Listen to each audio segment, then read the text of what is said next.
India's economy continues to be a bright spot in the global economy. While others are struggling to achieve economic momentum, India is on its way to becoming a $5 trillion economy. Various factors will play a role in India's next big economic milestone. The next report gives you more details. Do watch. India is the world's fastest growing major economy, clocking a growth rate of 7.6%. It is expected to become a $5 trillion economy by 2027. That will make the South Asian giant the world's third largest economy, surpassing Germany and Japan. A number of factors have helped India's strong economic momentum. These factors include political stability, with the central government enjoying a strong parliamentary majority, greater push for economic reforms, which has helped India become the global growth engine, and policies like the Insolvency and Bankruptcy Code, GST and Make in India, which have boosted India's business credentials. But it's not just the central government that is aiming for the stars. State governments too are playing a crucial role in shoring up India's economic profile. At least 4 big states, Maharashtra, Tamil Nadu, Karnataka and Uttar Pradesh, aim to become $1 trillion economies in the next 10 to 12 years. These states, already the top growth engines of India, are ensuring that India reaches its $5 trillion GDP target by 2027. While the country looks all set to enter the $5 trillion club, its larger goal is to be a developed nation by 2047. India's central and state governments need to join forces to make that dream a reality. Bureau Report, WION World is One. All right, for more of this, we are being joined by Jayant Krishna, who's a Senior Fellow, Center for Strategic and International Studies, joining us live from New Delhi. Thank you so much for joining in, sir. Welcome to World Business Watch. I want to get your opinion on this. What role do you feel India's states can play in India's Viksit Bharat 2047 goal? See, let us understand, first of all, when we talk about, the Viksit Bharat by 2047, it's not just a country doesn't become a developed country by just GDP ranking. We are already the fifth highest GDP ranking country in the world, the third largest by purchasing power parity. But let's look beyond, what's the per capita GDP? There our rank is 140th on nominal GDP, 125th by purchasing power parity. Look at the global hunger index. It's a matter we as a country perhaps need to have some degree of shame. Our rank is 111 out of 125 countries, which were surveyed, which Yes. means hunger is still a serious problem in the country. Look at the Human Development Index, which looks at indicators like education, healthcare, skill development, quality of life. There our ranking is about 134 out of 193 countries surveyed, kind of a thing. So I think happiness index, we claim we are a very happy country, but by the global happiness index, we rank 126 out of 136 nations surveyed.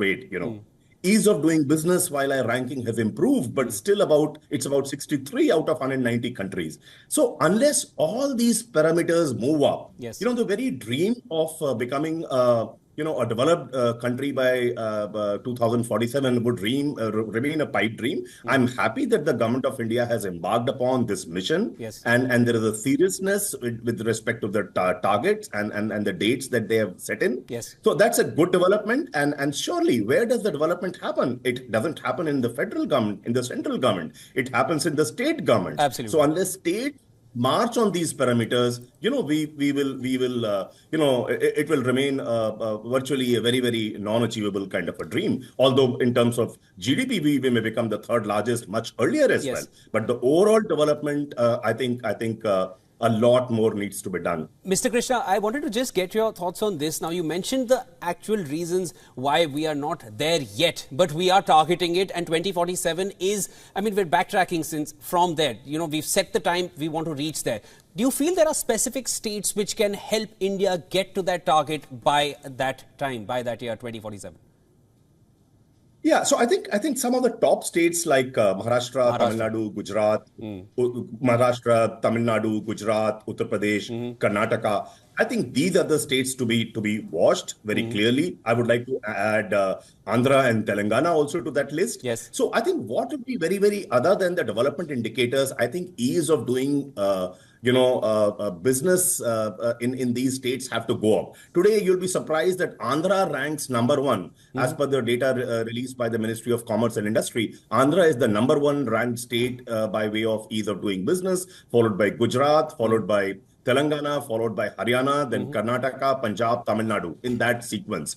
I think UP also has shown an improvement, but still a long way to go. So I think states, the serious states are moving ahead, but I think states like UP, which were considered to be a laggard at one point of time, I think they have shown some vibrance, some seriousness about the goal, and they have also embarked upon that $1 trillion economy in foreseeable future along with the top 4 states, which is a very, very good thing. I see it a very encouraging trend that states are having their own GDP targets. Otherwise, typically politicians in these states, they would not even know what is the value of till about 5 years, 10 years, 15 years back. They won't even know what their GDP ranks are. So I think this or either doing business rank is. Now the chief ministers of these states are tracking this, which is like the CEOs of the state, and which is a very healthy development to my mind. Mr. Krishna, now you mentioned Maharashtra, Gujarat, UP, which is coming up. Now, it's keen to note that, in all these 3 states, among the others that you mentioned, in these 3 specifically, the center-state relations are actually very good. Do you think that is a key essential role that needs to be established with the other states as well, which can drive India towards that 2047 goal? See, BJP has been talking about, the double engine ki sarkar, which means if there's the same parties government in India, in Delhi, as well as state governments, it's a double benefit. I do agree, while it helps in several ways, but some of these top states are not ruled by BJP. But eventually, I think these states, irrespective of which party runs it, I think they'll have to align themselves with the national economic agenda and have very specific goals. That's very important. Out of these states, Maharashtra and Gujarat and UP surely have BJP government, but Tamil Nadu doesn't have, Karnataka doesn't have. I think Telangana doesn't have.